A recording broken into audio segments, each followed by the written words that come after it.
সেটা হলো বাউল গান। বাউল গান না হলে ভাটি এলাকা থাকবে না।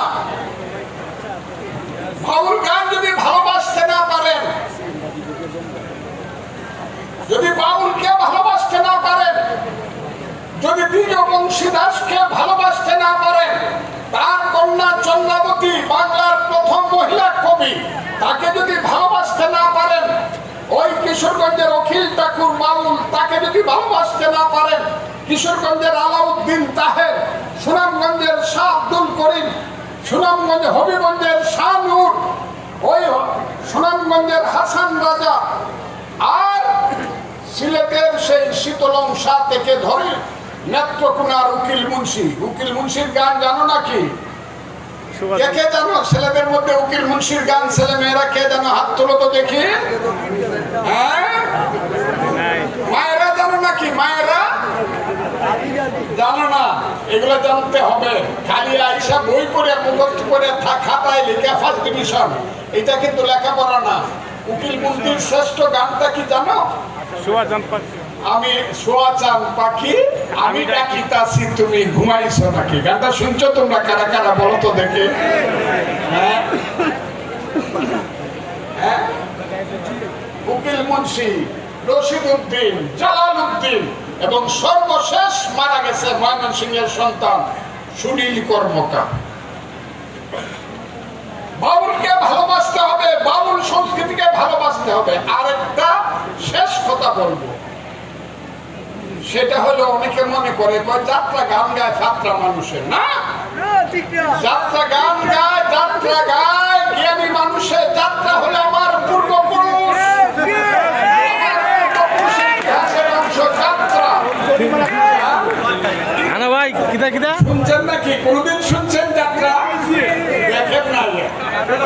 একবার যাত্রা, আমি যখন ফার্স্ট ইয়ার সেকেন্ড ইয়ারে পড়ি, এই দেশ তখন 7 কোটি মানুষ ছিল, দেশ পাগল করে দিছিল। সেই যাত্রার নাম হইল রূপবান যাত্রা। শুনছেন নাকি?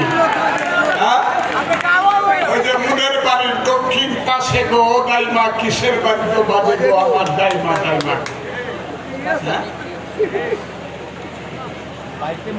আমি সবাইকে বলবো, লেখাপড়া করেন, গান করেন, নাটক করেন, আবৃত্তি করেন, যাত্রা করেন, শুনেন, কবিতা পড়েন, এবং theology, the main part of human being. Theology, theology হইল ধর্ম শিক্ষা করেন। সেই ধর্ম শিক্ষা হিন্দু করবে হিন্দুর মতো করে। সত্য যুগে ছিলেন হরি, ত্রেতা যুগে রাম, দ্বাপর যুগে কৃষ্ণচন্দ্র, কলিতে গৌরাঙ্গ।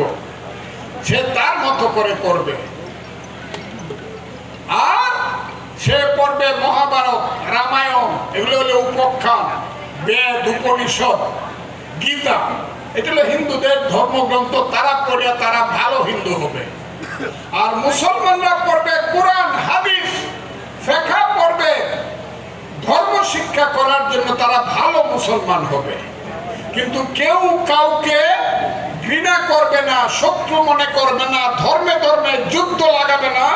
কারণ আল্লাহ বলছে, কুলিয়া আইয়ুহাল কাফিরুনা লা আ'বুদু মা তা'বুদুনা ওয়া লা আনতুম আ'বিদুনা মা আ'বুদ ওয়া লা আনা আ'বিদু মা আ'বাদতুম ওয়া লা আনতুম আ'বিদুনা মা আ'বুদ লাকুম দিনুকুম ওয়ালিয়া দিন।